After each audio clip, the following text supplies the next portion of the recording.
This is the Lone Crater YouTube. We hope this video helps.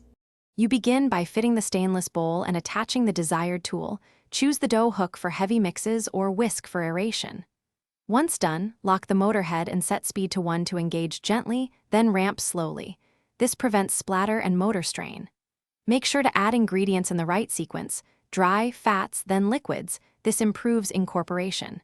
You'll notice resistance changes. Pause, scrape, and continue to avoid overworking the mixture while keeping mixture temperature controlled. You now tackle the middle, where control matters most. Start low to combine, then increase gradually to the target speed to develop structure without overheating. For egg foams, whisk at medium-high until soft peaks, then lower speed to fold in dry ingredients using the paddle or scraper. Once kneading dough, alternate 5-10-minute cycles with rest to develop gluten.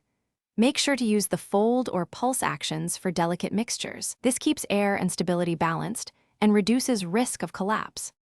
You finish by stopping the mixer and lowering the head. Remove the bowl and attachments, scraping contents promptly to preserve texture. Once plated or poured, detach tools and hand wash immediately to prevent stuck-on residue.